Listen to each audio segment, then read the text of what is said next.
رب اشرح لي صدري ويسر لي أمري واحلل عقدة من لساني يفقهوا قولي واجعل لي وزيرا من أهلي۔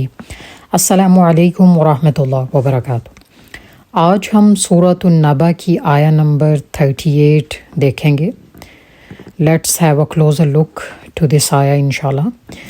یوم یقوم الروح والملائکۃ صفا، جس دن روح اور فرشتے صفیں باندھ کے کھڑے ہوں گے۔ لا یتکلمون الا من اذن لہ الرحمن، تو کوئی کلام نہ کر سکے گا مگر جسے رحمان اجازت دے۔ وقال صوابا، اور وہ ٹھیک بات منہ سے نکالے۔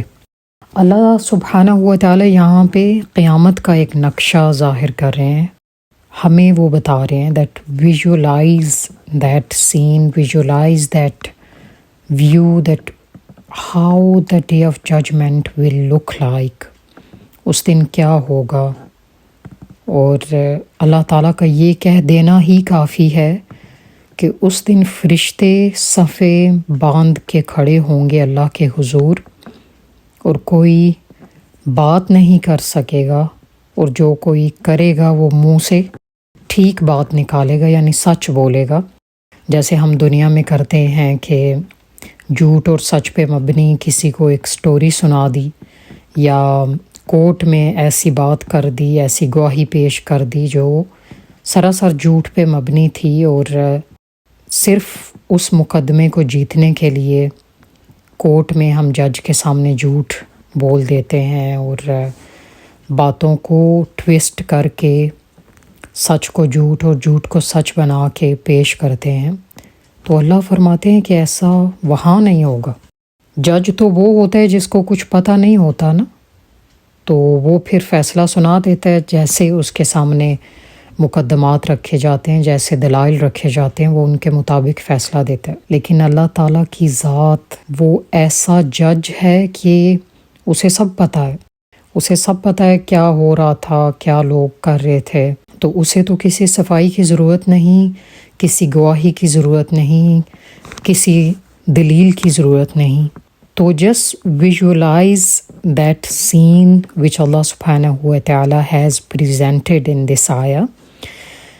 روح الامین حضرت جبریل کی بات ہو رہی ہے کہ وہ بھی قیامت والے دن لائن میں لگے فرشتوں کے ساتھ کھڑے ہوں گے، صف میں کھڑے ہوں گے۔ روح الامین جو ہیں وہ سب سے قریب ہیں اللہ تعالیٰ کے، اللہ تعالیٰ کی ہر بات سننے والے، اللہ تعالیٰ کے ساتھ ہر بات شیئر کرنے والے۔ قرآن لے کے رسول اللہ صلی اللہ علیہ وسلم کے پاس وہ آئے۔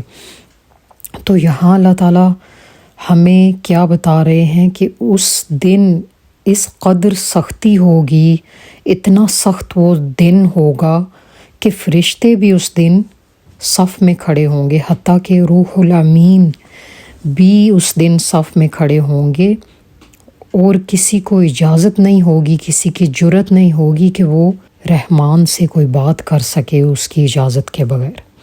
الا من اذن لہ الرحمن، مگر جسے رحمان اجازت دے، جسے اللہ کہیں گے تو وہ بولنے کی امان پائے گا، اور اس کے علاوہ کسی کو جرت نہ ہوگی۔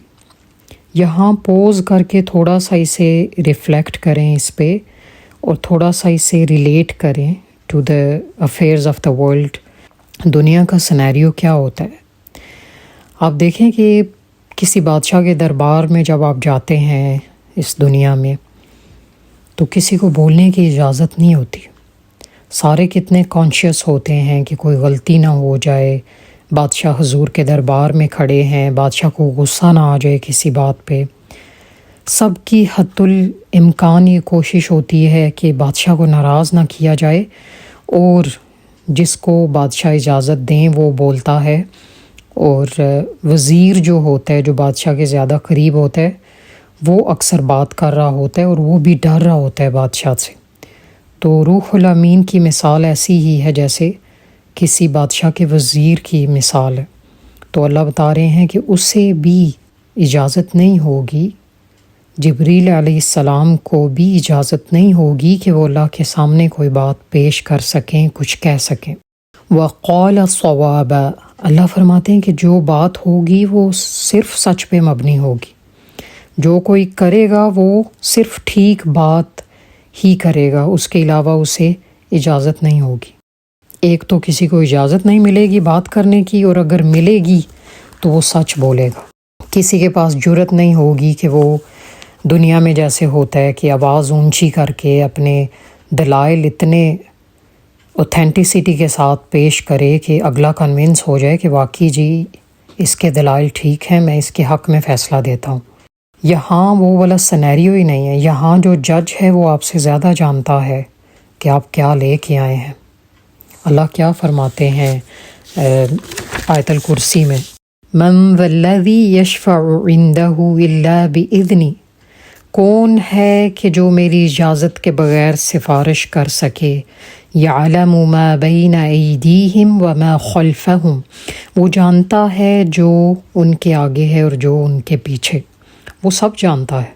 وہ سب جانتا ہے کہ ان کے کچے چھٹے کیا ہیں، وہ کیا لے کے آئے ہیں، تو وہ کیوں کر ان کے دلائل مانے گا یا ان کی سفارش قبول کرے گا؟ وہاں پہ تو اس نے فیصلہ دینا ہے، وہ تو آپ کو آبزرو کرتا رہا ہے دنیا میں آپ نے کیا کیا اور کیا لے کے آئے ہیں ساتھ۔ وہاں پہ تو اس نے صرف اپنا فیصلہ سنانا ہے۔ اور کہتے ہیں جس سے سوال کر لیا اللہ نے وہ پھنس گیا۔ رسول اللہ صلی اللہ علیہ وسلم نے فرمایا کہ سوال جس سے ہوگا قیامت والے دن سمجھو کہ وہ مشکل میں ہے۔ اور یہاں پوز کر کے پھر سے ریفلیکٹ کریں اور تھوڑا سا اسے ریلیٹ کریں کہ ہمارا اپنا ریلیشن شپ اللہ کے ساتھ آج کیسا ہے۔ ہم لوگ سوچتے ہیں اس بارے میں اور سنتے بھی آئے ہیں، بہت سے لوگ جو اکثر سلیبریٹیز اور ایکٹرز اور ایکٹریسز یہ کہہ رہی ہوتی ہیں ہمارا اللہ کے ساتھ تعلق بہت اچھا ہے، we have really good connection with اللہ سبحانہ و تعالیٰ۔ ہم ایسے ہی گھومتے پھرتے رہیں، چاہے اسلام کو پریکٹس نہ کریں، لیکن اللہ ہمارے دل میں بستا ہے اور ہماری ہر دعا قبول ہوتی ہے۔ کتنا مطلب اس ریلیشن شپ کو ہم نے مذاق سمجھ رکھا ہے۔ اللہ ہماری دعائیں سنتا ہے اور ہمارا بہت اچھا ایک ریلیشن شپ ہے اللہ کے ساتھ۔ ہم جیسے مرضی ڈٹائی کے ساتھ کرتے رہیں، اسلامی قوانین کو پامال کرتے رہیں، تو ہمارا کنیکشن ویسے ہی اللہ کے ساتھ بنا رہے گا۔ کیا ایسے کنیکشن اس دن قائم رہیں گے؟ اس دن ایسے کنیکشنز کو کوئی فائدہ ہوگا؟ کیونکہ قیامت والے دن کسی کی جرت نہیں ہوگی کہ وہ کوئی بات کر سکے۔ اللہ کے اور اپنے تعلق کو اتنا لائٹ نہ لیں، اس پہ بہت زیادہ نظر ثانی کی ضرورت ہے اور ڈرنے کی ضرورت ہے۔ جس طرح انبیاء ڈرتے رہے، جس طرح سلف الصالحین ڈرتے رہے، تو اللہ تعالیٰ کا تعلق سب کو نصیب نہیں ہوتا۔ دنیا میں ہم بھلے جو مرضی کہتے رہیں، تو اللہ کی ذات جو ہے وہ دنیا کے بادشاہوں سے بھی اوپر ہے۔ اللہ تعالیٰ کی ذات بہت اوپر ہے، کیونکہ قیامت والے دن ہم کچھ نہیں کر سکیں گے۔ ہم یہ نہیں کہہ سکتے کہ فلاں کے ساتھ میں نے اپنا تعلق قائم کر لیا ہے، میرا ایک ان کے ساتھ کنیکشن ہے، ایسوسیشن ہے، تو میں اب جنت میں ضرور ہی جاؤں گا۔ نہیں، آپ نہیں کہہ سکتے۔ ہر کوئی اپنے اعمال کے بل بوتے پہ جائے گا، اور دنیا میں چاہے جو مرضی آپ کہتے رہیں میرا تعلق اللہ کے ساتھ بہت اچھا ہے، یہ قیامت والے دن ہی پتہ چلے گا کہ کون کتنا پانی میں تھا۔ یہاں پہ تو اللہ کہہ رہے ہیں کہ روح الامین کو بھی بولنے کی اجازت نہیں ہوگی، وہ بھی صف میں کھڑے ہوں گے۔ ایسا کوئی سین اپنے ذہن میں لائیں جب اسٹوڈنٹس جو ہیں وہ ٹیچر کے آگے صف باندھ کے کھڑے ہوتے ہیں، یا اسمبلی میں اگر کوئی کھڑا ہو، کیا کسی کی جرت ہوتی ہے کہ وہ کوئی چون چڑھاں بھی کر سکے، کوئی بات کر سکے؟ کتنے خاموشی سے اور عاجزانہ طریقے سے کھڑے ہوتے ہیں اسٹوڈنٹس کہ کوئی آواز نہ منہ سے نکلے، اور کتنا ادب کا مقام ہوتا ہے کہ باتیں کرنا ایک قسم کا گناہ مانا جاتا ہے، کہ اس طرح اسمبلی میں خلل پیدا ہوتا ہے، اور اگر کسی نے منہ سے آواز نکالی تو وہ ٹربل میں ہوگا۔ اگر انبیاء وہاں بول نہیں پا رہے تو ہم کیا ہیں؟ کون ہماری سفارش کرے گا؟ کون کہے گا کہ واقعی یہ تو بہت نیک بندی تھی یا بندہ تھا، اسے جنت میں ڈال دیا جائے؟ قیامت والے دن ہر کسی کا نامہ اعمال اس کے گلے میں ہوگا، اور اللہ تعالیٰ کے سامنے کسی کی جرت نہیں ہوگی کہ وہ ایک لفظ بھی منہ سے نکالے۔ انبیاء والی حدیث تو آپ نے سن رکھی ہوگی، جس میں انبیاء کے پاس لوگ آئیں گے، لوگ اتنے پریشان ہو جائیں گے، اتنے گھبرا جائیں گے کہ کتنا بڑا یہ دن ہے، اور اس قدر فرسٹریشن ہوگی، اپنے ہی پسینے میں لوگ ڈوبے ہوئے ہوں گے، نہائے ہوئے ہوں گے۔ پھر کچھ لوگ اکٹھے ہو گے آدم علیہ السلام کے پاس آئیں گے کہ ہماری سفارش کریں، اللہ تعالیٰ فیصلہ سنا دے، بس فیصلہ سنا دیا جائے تاکہ ہمیں پتہ چلے کہ کنکلوژن کیا ہے، کہ انجام کیا ہونے والے، بھلے ہم جہنم میں بھی جائیں، ہم اس سچویشن سے باہر آئیں۔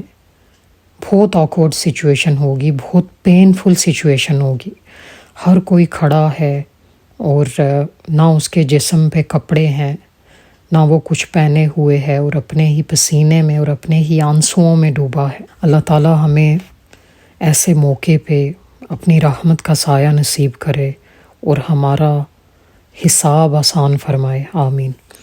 تو پھر وہ آدم علیہ السلام کے پاس آئیں گے، آدم علیہ السلام نوح علیہ السلام کے پاس بھیج دیں گے انہیں، نوح علیہ السلام سے وہ پھر باقی انبیاء کے پاس جائیں گے، ہوتے ہوتے حضرت موسیٰ سے پھر ابراہیم علیہ السلام پھر آگے بھیج دیں گے، اور پھر وہ رسول اللہ صلی اللہ علیہ وسلم کے پاس آئیں گے، اور آپ صلی اللہ علیہ وسلم اجازت طلب کریں گے اللہ تعالیٰ سے، اور پھر انہیں ایک مقام پہ پہنچایا جائے گا، اور وہ کپڑے پہنیں گے، یعنی انہیں کپڑے پہنائے جائیں گے وہاں پہ۔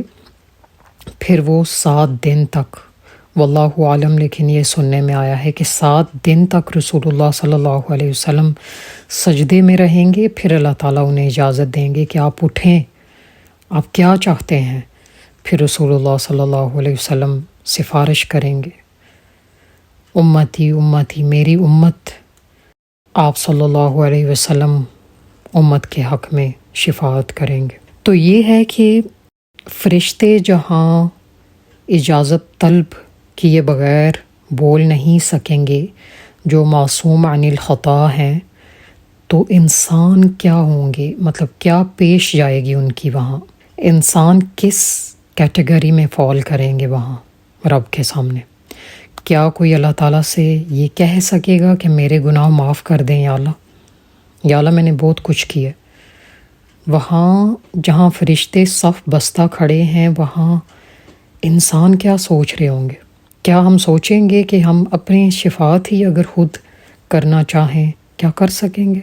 کیا ہم کہہ سکیں گے کہ یا اللہ ہم نے کچھ نیک اعمال کیے ہیں جو ہم لائے ہیں؟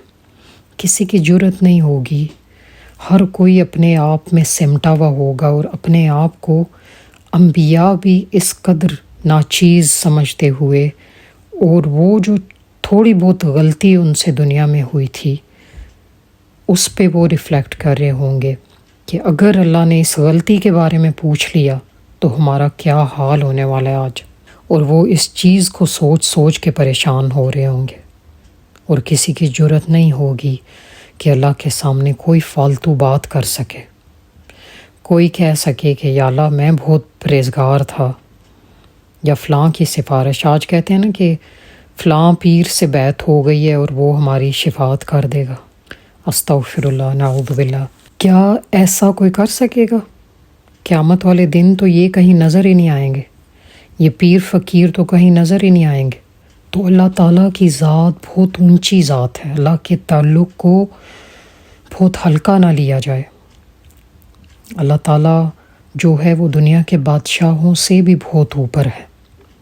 دنیا میں کسی بادشاہ کہ ہاں ہم نہیں جا سکتے، اتنی زیادہ سیکیورٹی ہوتی ہے، اتنا پروٹوکول ہوتا ہے، اسپیشل لوگ ہی ان کے ہاں جا سکتے ہیں یا ان سے بات کر سکتے ہیں، تو اللہ کے سامنے ہم کیا چیز ہیں؟ یہاں کے دنیا کے بادشاہ کچھ زمینی ٹکڑے کے مالک ہوتے ہیں نا، کچھ چھوٹے سے زمینی ٹکڑے کے مالک ہوتے ہیں، کسی ملک کی بادشاہت کسی کو مل گئی، کسی چھوٹے سے زمینی خطے کی بادشاہت کسی کو مل گئی۔ اللہ کیا فرماتے ہیں، لَہُ مَا فِي السَّمَاوَاتِ وَمَا فِي الْأَرْضِ، جو کچھ زمین و آسمان میں ہے وہ سب کچھ اسی کا ہے، سب کچھ اسی کی ملکیت ہے۔ کیا کوئی اس سے وہ ملکیت چھین سکتا ہے؟ دنیا کا کوئی بادشاہ کتنا ہی امیر کیوں نہ ہو، کتنا ہی اثر و رسوخ اور رعب و دبدبے والا کیوں نہ ہو، اللہ تعالیٰ کے سامنے کچھ نہیں ہے۔ اور وہ بادشاہ دنیا کے سامنے بھلے جتنا مرضی اونچا ہو، اللہ کے سامنے کچھ نہیں، اور ایسے لوگ کہیں نظر نہیں آئیں گے اللہ کے سامنے۔ امام بخاری شریف میں حدیث لائے ہیں کہ رسول اللہ صلی اللہ علیہ وسلم نے فرمایا، قیامت والے دن پل صراط جہنم کے اوپر بچھا دیا جائے گا، اور میں اور میری امت سب سے پہلے اس پر سے گزریں گے۔ وَلَا يَتَكَلَّمُ يَوْمَئِذٍ إِلَّا الرُّسُلُ، اس دن کوئی کلام نہیں کر سکے گا، کوئی بات نہیں کر سکے گا مگر رسول، اور رسولوں کی بھی دعا کیا ہوگی، اللہم سلم، اللہم سلم، اے اللہ سلامتی عطا فرما، اے اللہ سلامتی دے ہمیں، آج کے دن سلامتی دے، آج کے دن ہمیں سلامت رکھ، اور اپنی رحمت سے ہمارا اچھا انجام کرنا، آج کے دن تو ہمیں سلامت رکھ۔ یہ بہت کٹھن دن ہے، اور آج کے دن تو ہم پہ اپنی رحمت کا سایہ کر۔ انبیاء کی بھی دعا یہ ہوگی، وہ بھی کسی کے حق میں کچھ کہہ نہیں سکیں گے سوائے رسول اللہ صلی اللہ علیہ وسلم کے، اور ان کی بھی شفاعت تب قبول ہوگی جب اللہ تعالیٰ اجازت دیں گے۔ اور اللہ تعالیٰ وہ جج ہیں جو سب کچھ جانتے ہیں کہ ہمارے آگے کیا ہے اور ہمارے پیچھے کیا، ہم نے کیا آگے بھیجا اور کیا ہم پیچھے چھوڑ کے آئے، اللہ سب جانتے ہیں۔ اللہ تعالیٰ اس دن ہم سب کو سلامتی دے اور ہمارا انجام بخیر کرے، آمین ثم آمین۔ سبحانک اللہم و بحمدک، اشہد ان لا الہ الا انت، استغفرک و اتوب الیک۔ السلام علیکم ورحمۃ اللہ وبرکاتہ۔